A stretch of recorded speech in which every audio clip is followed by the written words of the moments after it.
موضوع كوباد waxaa weeye موضوع ku saabsan shalay wixii ka dhacay baarlamaanka oo ku saabsanaa qaanuunka lagu magacaabo qaanuunka galmada ama jinsiga lagu magacaabo marka anaga culamadii ah waxaan ku cadeynaynaa meeshan inaan taageersanahay oo aan bogaadinayno mowqifka raganimada leh oo islaamnimada leh oo guddoonka baarlamaanku istaageen oo ku saabsan in la hor istaago mawaadiicda aan macnaha lahayn oo dadka muslimiinta Soomaaliyeed ee diintooda iyo dhaqankooda ku ahalista inay diideen ayagoo waardiyeynaya aqoonta iyo diinta dhaqanka fiican ayagoo maartaan xilkooda gudanaya marka waa bogaadinayna jazaahumullahu khayran ma leenahay wixii loo magacaabay ama loo xilsaaray ayay guteen dhammaan ummadda Soomaaliyeedna inay ku taageeraan baarlamaanka kale waxa weeye waxaan kala runtii soo jeedinaynaa in xubnaha baarlamaanka dhammaantood saas oo kale ay noqdaan waxaan kala meeshan ka cadeynaynaa in aan diidanahay ama la yaabanahay mowqifka aan xildhibaanadu ay ku hadashay oo ay tilmaamaysay in shardiga islaamnimada laga tiro qaanuunka asaga oo ku saabsanaa hay'adan filaya agaasimaha shuruuda agaasimaha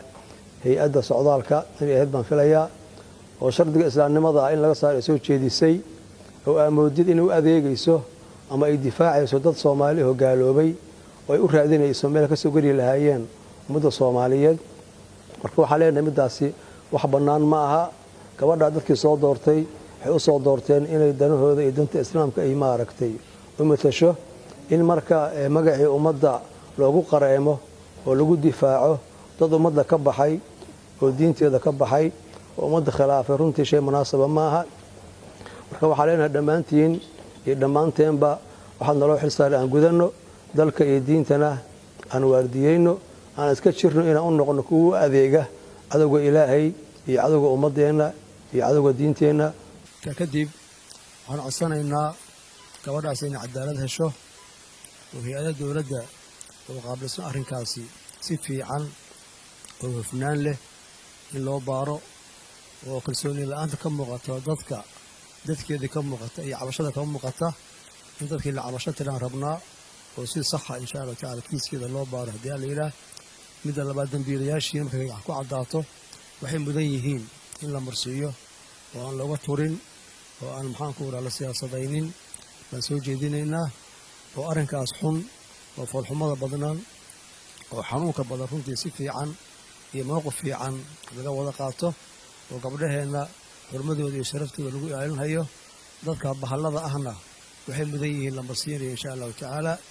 kale waxaan tilmaamaynaa guud ahaan mowduucaasi waa soo noqnoqday hatta wiil baan sheegay la kufsada asna oo kala ah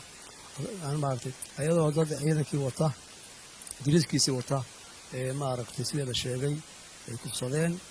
runtii waxaa leenahay waxa ayaan darro ah in dadka loo xoog sheegto ayadoo awoodii dawladda ama muuqaalkii dawladda la isticmaalay runtii ayadana waa xanuun kale waa culays kale weeyaan waxaan tilmaamaynaa runtii mushkiladaas inay xal looga baahan tahay guud ahaan oo maaragtay dadka akhlaaqda diintooda lagu ilaalinayo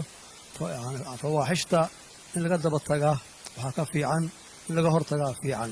ilaahi subxaana wataala waa sagi lahaa walaa taqrabu zinada ha u dhowaanina marka wax kasta oo keeni kara fawaaxishta wax kasta oo keeni kara maaragtay in la fududeeyo wax kasta oo keeni kara in maaragtay gabdhaha dayacmaan in laga waardiyo baa loo baahan yahay oo iska kaasho dawlad ahaan iyo dad ahaan iyo culimo ahaan iyo warbaahin ahaan iyo dhalinyaro ahaan